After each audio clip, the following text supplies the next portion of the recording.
you're going to need to handle objections from buyers in your real estate business. And if you don't handle those objections properly, you're going to find that you're not going to be able to help the buyer move forward in the process. You're going to find out that your buyer is going to run all over you, and you're going to find that you're not reaching your full potential in your firm. In today's video, I'm going to show you 3 different ways to handle objections, and you're going to be able to handle any objection that comes your way. So stay tuned and let's get started. I'm Ryan Rodenbeck.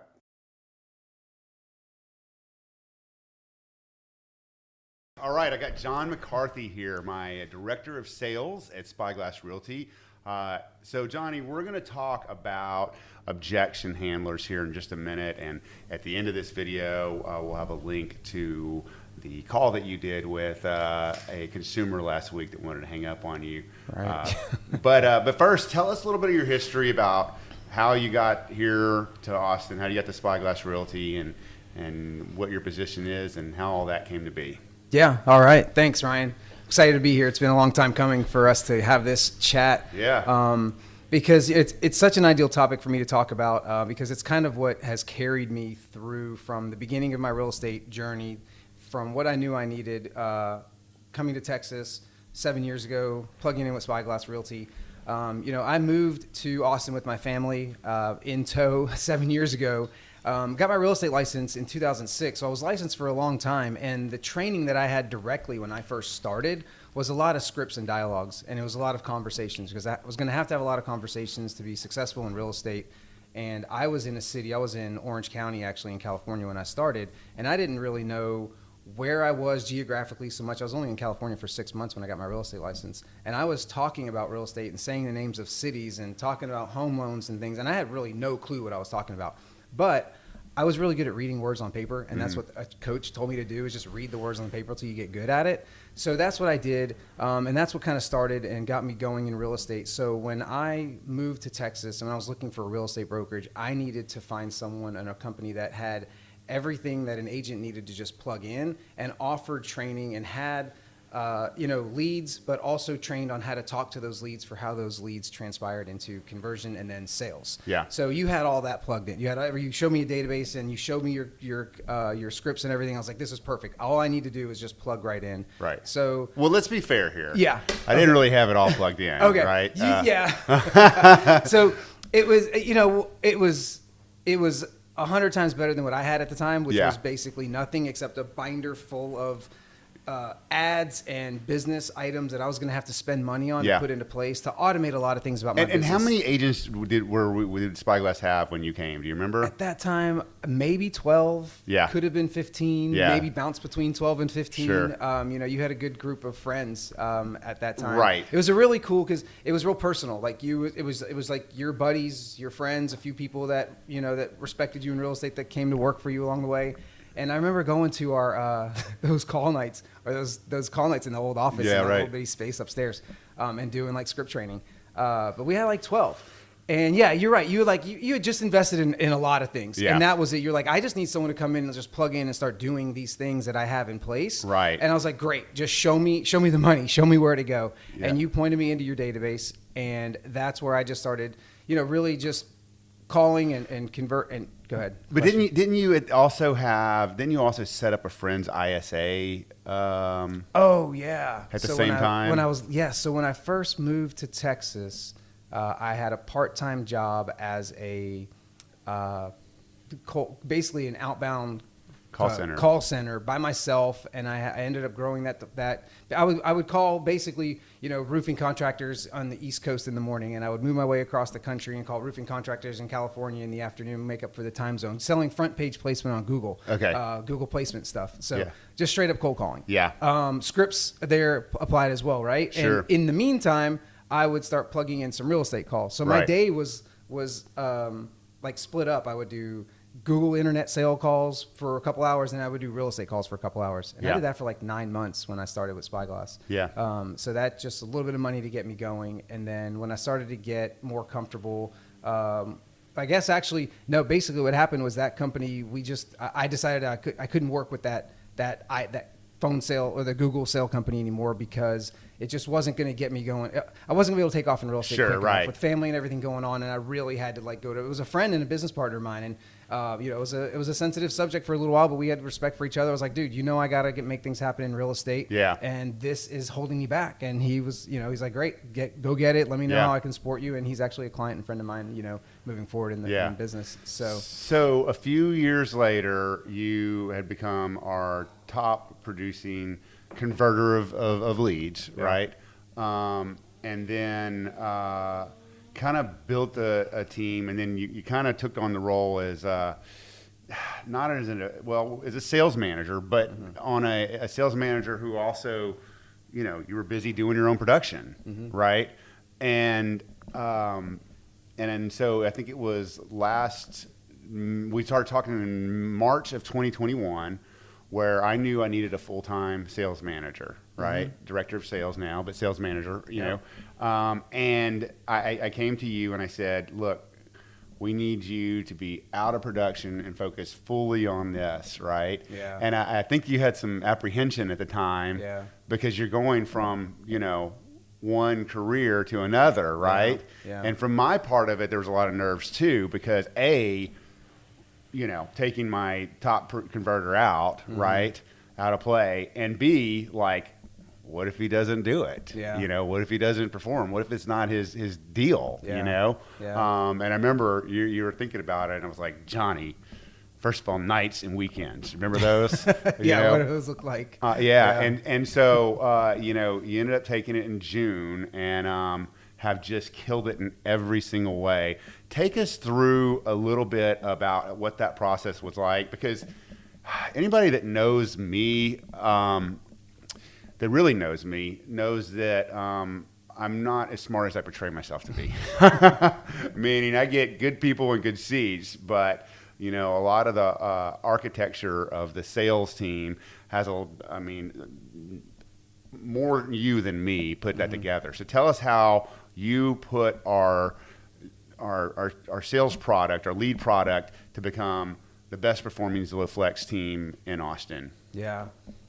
So, it goes back to just the core kind of components that you put into place with the leads. Because I was an agent. I was brand new. First year I did 2 or 3 transactions because I was halfway in, halfway out. And then when I plugged in all the way, my number one focus was sales. I needed to have as many sales as possible because I knew there's so many nuances, and I was eventually going to grow. I wasn't going to be complacent with just, doing a few sales a year. So, an advantage that I have and had along the way is that I got to work within the Spyglass as a small company with a little baby lead product that I was barely hanging on to. Maybe you were barely hanging on to. Yeah. And then I plugged in and started making that work. And you came to me and offered me some responsibility as a part-time sales manager, which helped me learn even more. But, I was figuring out how to work these leads coming in, how to convert them. You were providing all the leads. And then I got to a level, mostly during the pandemic, is when my business basically tripled. And I was and this is why the apprehension was there of coming out of sales and coming into the full-time sales manager role, was because I didn't know if I was going to develop out my real estate team, which I was doing basically at the time. And thankfully to you for bringing on such great agents within the company over that period of time, I was able to set up operations and do a lot of sales without even leaving the my house, right? So it was kind of a crossroads because I was able to be innovative working as a realtor, learning how to be a good agent inside of your company, working the leads, helping you figure out what makes them better, because I kind of had the inside track all along, like helping you with leads and learning on the bigger scale of things, like how our lead product works. So now I'm offered the position where we have I think we had about 45 agents at the time when you offered me the job. And we definitely talked about the balance of time in life and what that looks like. And we probably talked for a few weeks or a month or more, just kind of going back on details, because I had to see how was my new career going to look. I wasn't expecting to start a new career outside of my daily hustle in sales. But there was there's an epiphany that happened where I was thinking like, okay, it's not just about a sales manager in the company. It's, this is the company that I know. This was my company. Yeah. Who's going to come in here and grow this company Right. bigger than 45 agents in front of me? I was like, nobody was going to take that. Yeah, right. And I'm like, 45 to where are we going to go? We have about 100 now. Yeah. And that was it. It's the opportunity, the biggest opportunity that was in front of me. I could have created my own real estate team. Yeah. But anybody could do that. Sure. But to grow this company into something to the scale that we're going to go to. So, I mean, I kind of, like I said, I had the firsthand opportunity all the way through from you kind of grooming me with the lead product, and then working out all the details, figuring out I have the access to all the lead sources like Zillow Flex and consultants, to help me with operations. Yeah. So then it's just now I'm out of sales Yeah. myself, so I can focus on everything else that the leads are bringing in, everything else that you have in place. So I've been learning all the systems, processes, lead flows.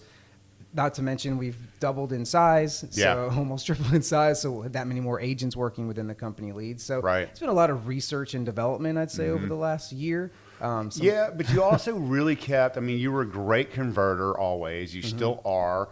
And you studied a lot of the techniques from, everyone, Anthony Macchia, Chris Smith, what's the guy's name? I can't remember what words to say, right? Oh, Phil Jones. Phil Jones, yeah, right, exactly right. Yeah. So let's get into objection handlers, okay? All right. So, we had our Thursday meeting last week. It's our monthly meeting. It was thriving in a shifting market, and we're going to, if you're watching this, if it's not on here yet, but in the comment section, we will have links to those videos when they're posted. But we talked a lot about setting buyer expectations, setting seller expectations. And, one of the things we talked about was the buyers that are on the fence that say, should I wait? Is the market going to go lower? Should interest rates go down? So let's tackle a couple of those questions right now. When an agent or when a buyer says, I'm thinking of waiting the market out. What is your handler for that? Yeah. So, the funny thing is I've narrowed my objection handling down to basically almost like one question right off the bat. And that question is designed to just prompt the conversation a little bit more and get a little bit more information. Because most people are going to say, I want to wait. And I love just quickly, oh, really? What are you waiting for to happen before you get more serious? Right. Right? There's something else that's going on in their life. And if you can casually approach it, because you're not going to high pressure sell them into anything. That's exactly what they don't want. But there's something on the horizon. And something else would be like, oh, great. Most people I talk to that are browsing actually would love to purchase a home. They're just waiting for something to happen. What is it that you're waiting to happen before you get more serious? Yeah. And from there, that's when it opens up. So it's hard to we could role play it, maybe not now, but sure. Then it opens up. So you're getting at the root of because sometimes they don't even know what they're waiting for. Right. Maybe they reply that it's interest rates. Yeah. Maybe they reply that it's their lease. Maybe they reply that it's their lender. There's a lot of different things that they could reply next. Right. But some of those replies you have handlers for. So then there's another handler. Yeah. Right? If they talk about the interest rate. Yeah. Right. It's like, and I'd say, well, is that what? So, the interest rate is too high. Well, is your lender the one that told you didn't qualify, or that your rate was too high for you to qualify? Yeah. Maybe they never talked to the lender. But instead of me asking them, have you spoke to a mortgage lender? Yeah. Or, it's like, well, did your mortgage lender tell you didn't qualify because of the interest rate? Right. And they're like, well, they're either going to lie to me. Yeah. It's probably someone I'm not going to work with anyway for starting off on a lie, or they're going to tell me the honest truth. And because and I have to be careful to not badger them. And that was the thing about that call that you heard is that you can't badger them with questions. You got to take their lead a little bit and ask them what's talk about what's going to be important. Yeah. So interest rates are high. What's your objection for that? And what's your handler for that? Well, I would say, so how long do you plan? How long do you plan on waiting for interest rates to go down? Mm-hmm. Okay, and maybe they'll tell me a time. I don't know. I'm just going to wait. I'm gonna wait until I see the market, and maybe this is kind of like timing the market. I'm baiting them into giving me the timing the market, right? Yeah. Because then I could say, anybody that's trying to time the market, as soon as you realize it's the right time, by the time you end up purchasing, it's going to be too late, and you're going to end up spending more money than you actually did. So it's just by luck or chance that you hit the right time. Yeah. It sounds like you would like to purchase if the timing was right. are you opposed to meeting and finding out, okay, I can find out some of your goals and see if we can get you positioned so if that right property pops up, you're ready to go. Right. See, it's also about taking the pressure off and just like, look, just get ready. Yeah. You know, you were having this conversation today on the phone. Like, I'm not going to pressure you into selling something. Sounds like you'd like to purchase eventually. Yeah. Why don't you go ahead and get ready so if something pops up, you know, you're ready. How does that sound? Right, because if people are truly timing the market, as they say, it's then they need to be prepared for when the time comes. And we all know that it's usually something to do with fear. And, you know, last week we demonstrated that, you know, of the past 20 years, I think the slides, if I'm not mistaken, showed 23 to 2018 were the only times in the past 20 years that interest rates were, or 2013 to 2020 rather, were the only time in the last 20 years that rates were under 5%. Right. Right. Yeah. And so, you know, you have to be able to show them that data and not just tell them, but show them. Right. You know, I mean, you could tell them, but if you say, look, here's a history of the average interest rate for the past 20 years. Yeah. You know, will it go below 5? Maybe, but probably it's not going to. If it does, it'll be just temporary. Maybe you get 4.5. Right. But you need to be prepared now. Right. Well, and imagine how many other people are going to be ready to take advantage of that lower That's interest right. rate. So you plan on waiting, and then you can ask them. I mean, depending on when this question comes up in the time of the year, do you want to wait till next spring?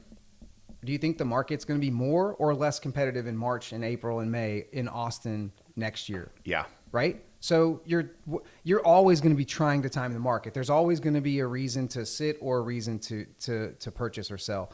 You know, because even population growth, there's so many people that aren't even in town yet. Have you accounted for that? There's going to be hundreds of thousands more people moving to town. You're always going to be competing with people moving to this area. Yeah, exactly. So here's some other ones you wrote down. Let's see.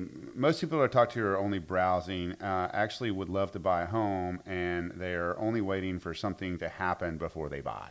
Yeah, so that's like my objection handler for someone that's browsing. Gotcha. Looking, oh, right? that's okay. Yeah. Right. Yeah. So the goes, oh, you know, when you answer a call, someone's looking at us, oh, I'm just browsing. Yeah. Right. I'm just browsing. I'm like, great. Now, and here it's like, great. Because also I know that our website that they saw is really cool. And maybe it's like on our reload. So I'm like, great. Our website's designed for people that love browsing. Yeah. What is it that you're waiting to happen before you get more serious about making a move? Right. I can go right into it. Right. Oh, just browsing. What is it that you love that you saw? And maybe I can set you up on something specific so that you can see, you know, more homes that you're interested in. Gotcha. What about commission talk when people say, you know, hey, you know, you guys don't really worth what you're paid for, or whatever they say. You know? So we get that quite a bit. You know, it's on the buyer side and the seller side, you know, because even buyers will come in and like, oh, you know, we like this house, can you get us a rebate, you know, or a discount. And, you know, this is part of the training that I had, and this is, you know, exactly what I tell our agents as well, is you've got to have one response that you can come back to every single time. Yep. And once that's ingrained inside you, it just comes out. So my response to a commission or a rebate is like, hey, I appreciate you asking about a discount in commission. It's usually part of my income. Most people that ask about a discount, they either think that real estate agents are overpaid or they don't understand how real estate commissions are broken down. Do you understand how real estate fees and commissions are broken down? No. Great. Well, let me explain to you how. Because one of the questions I have is, at what do you think you're getting a rebate off of? At what commission? 6%. 6%. Yeah. Okay. Who do you think is getting paid 6% commission? The buyer's agent. Me? It would be the buyer's agent. So you just asked me for a rebate, right? So you think I'm going to get 6% commission? Is it not? Wow. I would love to get 6% like on this sale. Actually, it doesn't. See, this is the conversation. So if a buyer doesn't, most people don't understand, but as agents, we have a lot of things to talk about to protect our commission. Yeah. But none of that matters until you can hit them over the head and like, wait, you think I'm overpaid or you don't understand how commissions are broken down. Right. Do you? Because are you asking for a portion of my brokerage commission, which could be somewhere between 1% to 3%, right, because you don't know? Yeah. Or are you asking for a portion of my commission because I don't even get 3%. Right. I may get like 1% after I pay taxes, before I pay taxes, or before I take care of my family. Which part of my income am I supposed to give you? Referrals, Right? a house lead, non-house lead. There's a lot of things. There's a lot of things that goes into Yeah. it that people just don't understand. So before you kind of start beating them up over why you're better, why you can earn it, and why all those things, Yeah. just put it out there first. And I'll say that every single time. Yeah.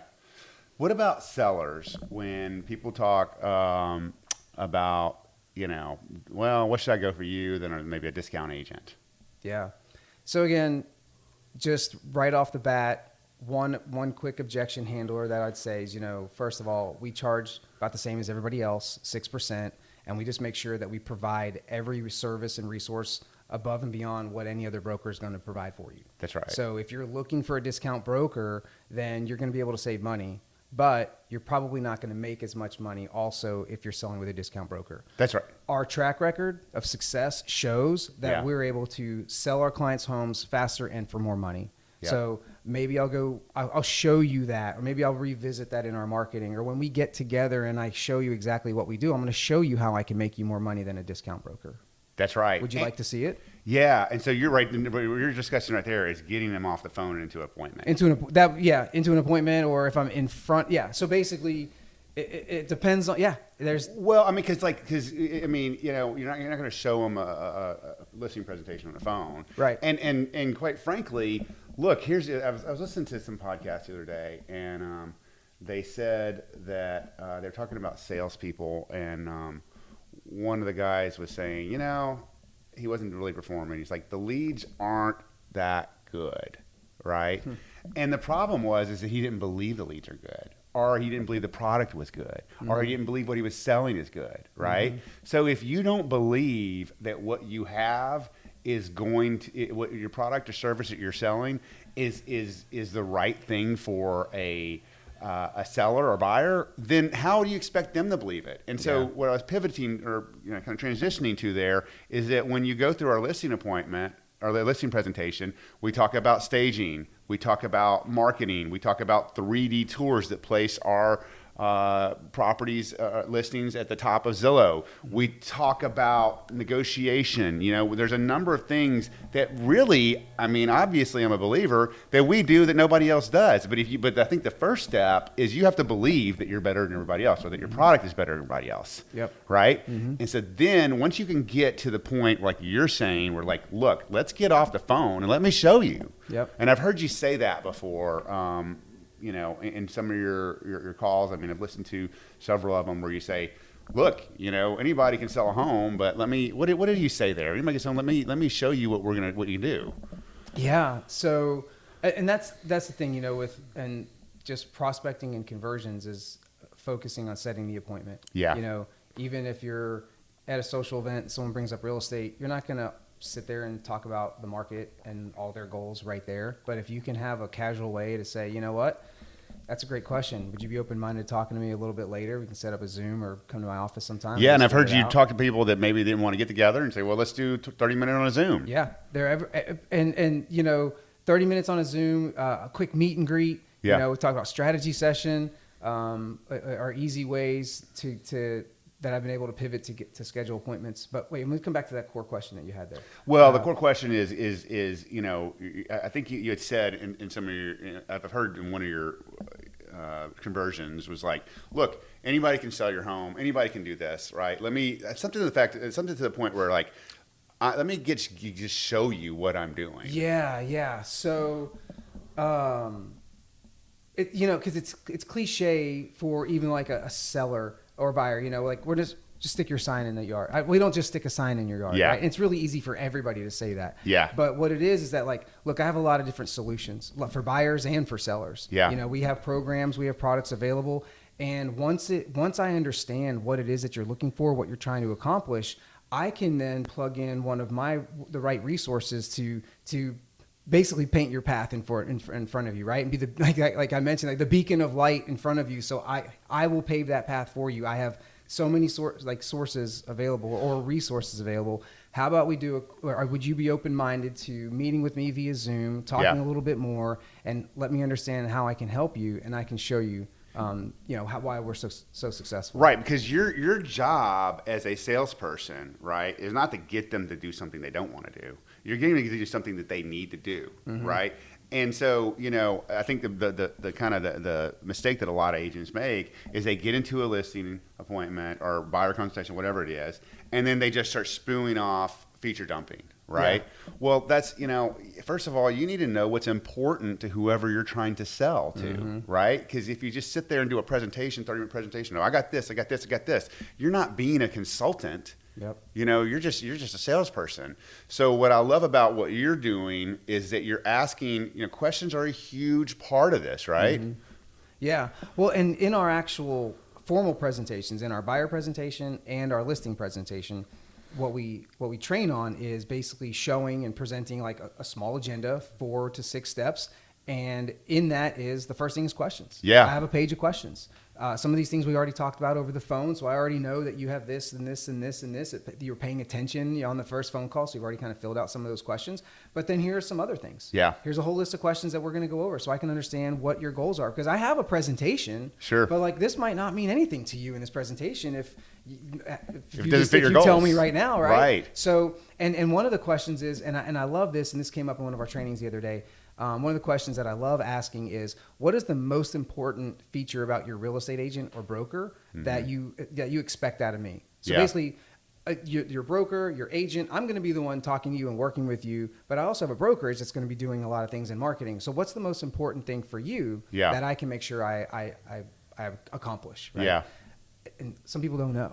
Right. And then I can start to lead them down where they maybe it's communication. Yeah. Maybe it's tech, maybe it's marketing. Maybe it's price. Maybe it's price. So selling and buying at the same time. Right. I don't know. Yeah. So that gives me another opportunity to add more value because that's what's important to them. And I can go have that conversation again. It's like, great. I'm glad you told me that negotiating, getting the highest prices for you. Let me show you what we've done and how well we're doing with our sales for our clients. That's right. Because if you go in there and you lead the whole thing without guidance, you're just another sales guy, right?